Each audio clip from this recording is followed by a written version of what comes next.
इस गुफा में दबा है हजारों टन सोना। मिल जाए तो भारत बन सकता है सोने की चिड़िया। गुफा के मुख्य द्वार पर है एक बड़ा पत्थर। अंग्रेजों ने इसे तोपों से उड़ाने का असफल प्रयास किया। हजारों सालों से दबा पड़ा है खजाना। भगवान बुद्ध ने यहीं पर बौद्ध धर्म का पहला उपदेश दिया था। 1000 साल पुराने राजा का है ये खजाना। दरअसल यह गुफा बिहार के राजगीर में स्थित है, जहां मगध के सम्राट राजा बिंबिसार और उसके वंशजों का खजाना दबाया हुआ है। अब आपको ये तो पता होगा कि पुराने जमाने में कोई अलमारी तिजोरी तो होती नहीं थी, तो लोग खजाने को जमीन, गुफा, मंदिर, तहखाने आदि में छुपाकर रखते थे। यहाँ के स्थानीय लोग और अंग्रेजी दस्तावेज बताते हैं कि इस गुफा में कई 1000 टन सोना दबा है। अगर वो मिल जाए तो भारत पूरी दुनिया में सोने के मामले में नंबर 1 बन सकता है। इस गुफा का नाम है सोन भंडार गुफा। नमस्कार दोस्तों, आज हम एक ऐसी गुफा की बात करने वाले हैं जिसमें हजारों टन सोना दबा पड़ा है। यह वीडियो काफी मजेदार होने वाली है, तो उम्मीद है आपने लाइक बटन दबा दिया होगा। चलिए शुरू करते हैं।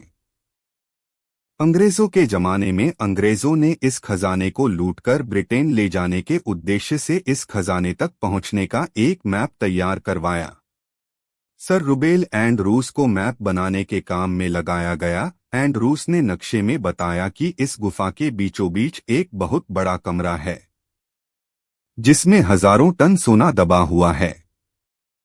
पर उस कमरे तक पहुंचना बिल्कुल असंभव है, क्योंकि गुफा के अंदर हम प्रवेश तक नहीं कर सकते, क्योंकि इस गुफा के मुख्य द्वार पर एक विशाल बड़ा पत्थर रखा हुआ है। हजारों साल से ये पत्थर ऐसे ही पड़ा है, जिससे मानो ये पत्थर इस गुफा से चिपक सा गया है, और अगर हम पत्थर हटा के अंदर घुस भी गए तो अंदर का रास्ता बेहद संकरा और तंग है, जिसे मात्र एक ही आदमी एक समय में अंदर घुस सकता है। और गुफा के मुख्य खजाने वाले कमरे पर भी एक बड़ा पत्थर लगाया गया होगा, और अगर गुफा में एक समय में एक ही आदमी घुस सकेगा तो खजाने वाले कमरे का पत्थर बिना सेना के कैसे हटाया जा सकेगा। जब अंग्रेज सभी कोशिशें करने के बाद हार गए तो अंग्रेजों ने इस गुफा को तोप से उड़ाने का फैसला किया, पर इस गुफा को कुछ नहीं हुआ। अंत में अंग्रेज असफल होकर लौट गए। अंग्रेजों ने इस गुफा पर हजारों गोले बरसाए। अब आज भी अंग्रेजों द्वारा तोप से बरसाए गए गोलों के निशान इस गुफा पर देख सकते हैं। अब एक बात तो साफ है, अंग्रेजों ने इस खजाने तक पहुंचने के लिए बनवाया तो फिर चलवाई सेना लगाई हो ना हो, इस गुफा के अंदर कुछ तो है। बाकी अंग्रेज इतने भी मूर्ख नहीं थे कि अपना कीमती वक्त ऐसे जाया करें। इस गुफा के बाहर संत लिपि में कुछ लिखा हुआ है, जिससे यह अंदाजा लगाया जाता है कि इस लिपि में खजाने तक पहुंचने के राज लिखे हुए हैं। दुर्भाग्यवश आज ऐसी लिपि को कोई नहीं पढ़ सकता। अंग्रेजों ने भी खूब प्रयास करवाए कि कोई ऐसा व्यक्ति मिल जाए जो इस लिपि को पढ़ सके, पर कोई भी ऐसा विद्वान नहीं मिला जो इस लिपि को पढ़ सके। इस गुफा के बारे में इतिहासकारों का कहना है कि इस गुफा को मौर्य शासक बिंबिसार ने बनवाया था। इस गुफा को बनाने में बिंबिसार ने राजगीर के उस जमाने के एक बड़े पहाड़ को काटकर अपने खजाने को छुपाने के लिए यह गुफा बनवाई थी। इस गुफा में 2 बड़े कमरे बनवाए गए। पहला कमरा सोना रखने के लिए तथा दूसरे कमरे में सैनिक बैठकर खजाने की रक्षा करते थे।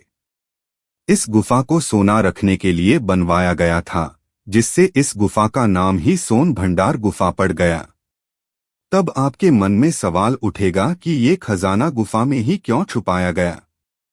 तो सुनिए, मगध के सम्राट भीमसार का बेटा आजाद शत्रु जो चाहता था कि उसके पिता की सारी दौलत और खजाना उसे मिल जाए, पर बिंबिसार अपने नालायक बेटे को ये खजाना नहीं देना चाहते थे। अंत में बिंबिसार ने इस खजाने को गुफा में छुपा दिया, पर बिंबिसार के बेटे अजातशत्रु को इस बात की भनक लग गई और अजातशत्रु ने अपने ही पिता को इस गुफा के पास जेल बनवाकर कैद करवा दिया। आज भी वो जेल टूटी फूटी अवस्था में यहाँ मौजूद हैं और आप उसे देख सकते हैं, पर आजाद शत्रु अपने जीवन में कभी भी इस गुफा का खजाना नहीं लौट पाया क्योंकि उससे ये गुफा कभी खुली ही नहीं थी।